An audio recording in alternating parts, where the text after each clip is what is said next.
Imposter syndrome is something that I have really struggled with, I'm going to say, my entire life.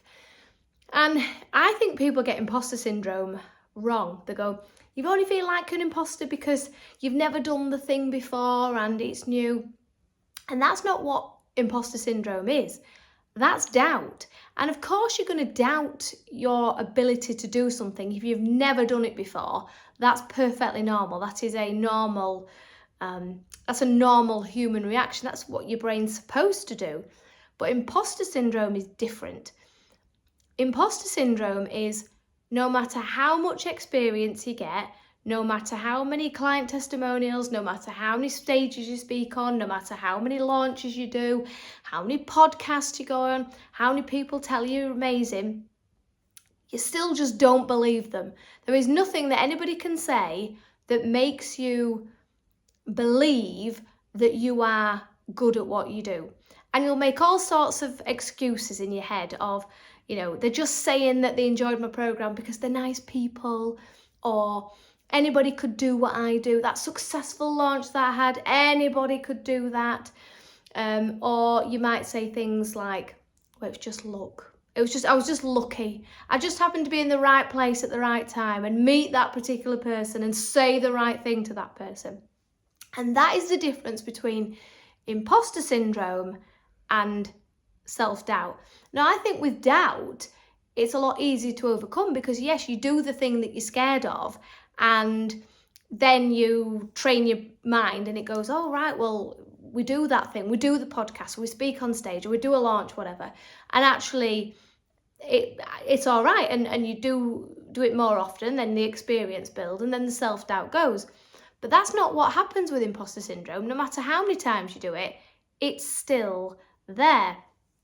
And even though I help people, with mental fitness and mindset and, operating at their peak performance, I am not immune from all of this stuff. And this is why I do what I do, because I know how debilitating it is when you're always second guessing yourself, when you're always waiting for that other shoe to drop and they'll find you out and I always have this feeling of, and I have to work really hard to work my way through it, is someone will come and tap me on the shoulder and go, that course we bought, we signed up to your program, yeah, we want our money back because you're not as good as we thought you were. You're not as good as all your marketing hype. You're not as good as you proclaimed in your sales emails. And there's always that fear of, are people getting value from this? And it comes from a good place because you want people to join your programs or your courses or whatever it is you offer, and you want them to get amazing value and you want them to walk away thinking, oh my gosh, that was amazing. But at the same time, if you don't learn to manage it, imposter syndrome will unfortunately take over things.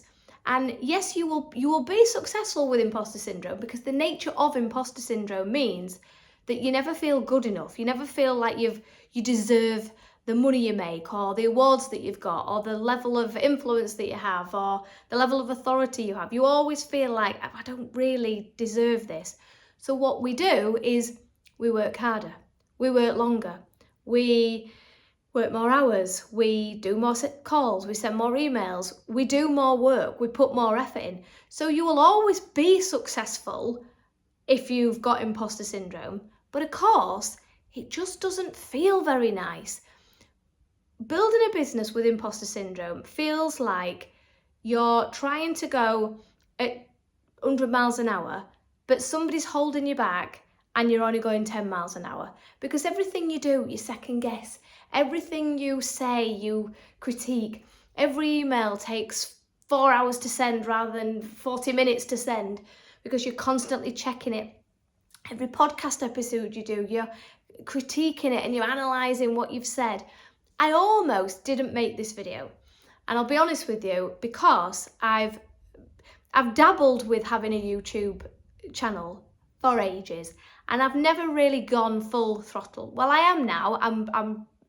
I'm going to learn as I go, and I'm going to create videos and I'm going to post them every day, because I know that's the way we overcome doubt and we get better at something. But my last few videos that I've posted, the imposter syndrome's rising now, nobody's viewed the videos. Not one person has looked at those videos. So of course the imposter in you goes, yeah, because you're not very good. No one's going to watch you because you're rubbish. And that's just proof that you're actually crap. And it's none of these things. It is none of these things. And what we need is the mental toolbox, if you like, to be able to manage those moments. Because if I listened to that voice, if I listened to that imposter syndrome, I'd never make another video again. I'd never do a launch again. I'd never put my prices up. I'd never ask potential clients if they wanted to come and work with me. I'd never speak at events. I'd never go on a podcast. I'd never do anything. I'd end up going back to my old corporate job and living a life that I don't want to live and not having the flexibility and all that jazz. So if left untreated, imposter syndrome is, it's a real debilitating thing. It will stop you, you'll never realise your true potential, because you're only ever working at that 10 miles an hour, when really you've got the ability and the capacity to go 100 miles an hour. I'm not saying you should always be going at 100 miles an hour, but you get my drift.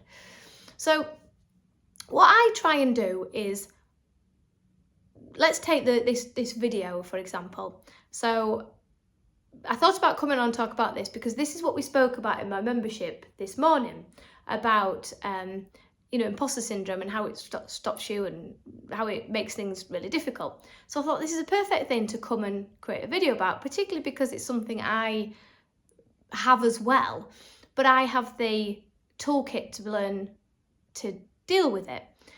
Now, if I didn't have that toolkit, rather than it being an imposter moment, so it was a 2 minutes of, oh, what's the point in doing the video because no one's going to watch. Now we know that if we keep doing the videos and we keep promoting it, eventually people will start watching. It never happens that you do one video and then the chosen few may have a viral video. And then their channel may blow up. But for the most of the people, it takes work, and this is the bit that's hard, isn't it? When you start something new and it doesn't take off straight away, mentally it's hard to keep going, because all your mind wants to do is protect you and stop you and not make you look embarrassed and save you from any ridicule or unpleasant feelings. And that's what my mind is trying to do. But now, because I've got this toolkit to be able to go, okay, first of all, spot that this is just an imposter hijack. This is just imposter syndrome trying to keep me safe, keep me small, not, push and do new stuff. So first of all, recognise that actually this is not true. Just because I have these thoughts doesn't make them true. Not all thoughts are truths. Most thoughts are not truths. Most thoughts are just your version of events or someone else's version of events that you've adopted. It's not often the actual truth. So we've got to turn detective and go, right, is that a fact? Probably not. It's just a thought. Now, is this thought a thought that I want? So my thought was, what's the point? What's the point of making this video? No bugger's gonna watch, right? Is that gonna help me scale my business to the next level? Of course it's not. Is it going to make me invisible and not attract a new audience and not attract new clients? Absolutely. So we've got to acknowledge that if we buy into this belief, then nothing good is going to happen. But then what we've got to do is go, well, okay, what beliefs do I want? We know this is absolute garbage. We know this is not the truth. So what do we want to be thinking? Now, for me now, it's a lot easier because I can do it in my head and I can go, I almost like have a chat with myself and I go, come on, this is not true. And, we know that logically putting the videos out there and keep going, that's what's going to help, scale your business to that next level. I'm having a perimenopause moment now. I've completely forgot where I was going with that. So first of all, acknowledge that it's an imposter moment. Then you've got to turn detective and go, well, is this true? And then when you realise, no, it's not true, then you've got to go, well, what beliefs do I want to be telling myself? What do I want to be saying to myself? Well, I want to be saying that, yes, we need to put the videos out. Yes, we need to be doing all the stuff to grow our audience, tell people about this new offer that I've got, tell people that I've now got a YouTube channel. And that means initially, no bugger's gonna watch. That's normal, that's standard. Now, when you start giving your mind this new blueprint, it stops defaulting to the old setting of you're no good and everybody's better than you and everyone will find out that you're crap. And even though you've had all these clients, you made all this money, you're not really as good as you think you are. Eventually it'll override all of this. Now, it might not go completely, mine's never gone completely, and maybe it's just more time to keep working on it, working on that imposter syndrome and changing that story, but there's little fragments of it still there. So I have to learn to, or we all have to learn to manage those thoughts, because if not, that wouldn't have been a moment's thought. That was a moment that stopped me for less than a minute. But previously, historically, back in the day when I worked for somebody else and I started my business, that would have totally derailed me. I wouldn't have done that video for weeks and weeks and weeks. And this is weeks and weeks of video that I will create that will be out there that potential clients can see. So opportunities for me to grow my business and get new clients.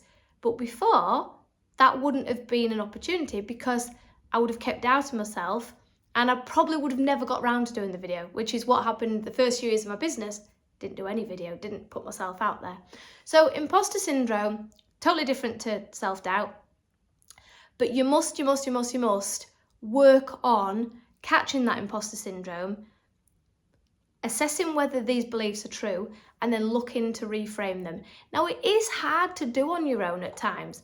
I couldn't do this on my own. I worked with somebody to help me initially to spot the imposter moments and spot the imposter thoughts and reframe them, because they're sneaky and they will have you believe that what you are thinking, those beliefs, are absolutely true. So yes, I used to completely believe that people just signed up to my program because they were nice people, or they were just having a flush day when they were like signing up to random program. I mean, it's ludicrous when you say it. People would just give me testimonials because they felt sorry for me, or people recommending me to their friends to spend money with me just to be helpful. I mean, all this crazy stuff would go through your mind. So unless you tackle it, it's never going to go anywhere. And like I say, on your own, it's often hard because you buy into these thoughts. And sometimes I did, many people do, most of my clients do, need someone to almost act as a mirror, to go, this is what you've just said. Is that true? Is it really true that people have only bought your course, program, offer, whatever, because they feel sorry for you, or they're just really nice people? Is it true that that person's just give you a recommendation purely because you asked them and they feel obliged? Or was it because of all that help you gave them and now you've helped them in all these ways? And when I say this to clients, and even when I say it to myself, they laugh because they go, it's ridiculous. It's absolutely ridiculous. The stories that we tell ourselves are ridiculous, but at the time they feel real. And they are delivered with an emotional punch. So we feel it. We feel it in our stomach. We feel it in our heads. We feel shaky. We get hot. So yes, absolutely, we believe those thoughts. So please, if this has resonated with you and you experience any of that, the good news is you don't have to, because as much as we've trained our brain, and we have trained our brain, and society and people around us have trained our brain to think like this, but the good news is that we can retrain our brain to think in ways that will be more productive and help us to achieve those goals, whatever they look like. you're starting out in business, you're growing your business, you want your first million, whatever it is, they will help to unlock that next door. So if you are struggling with any of this, let me know and let's have a chat and let's see how I can help you get rid, or certainly make those voices a lot quieter in your head.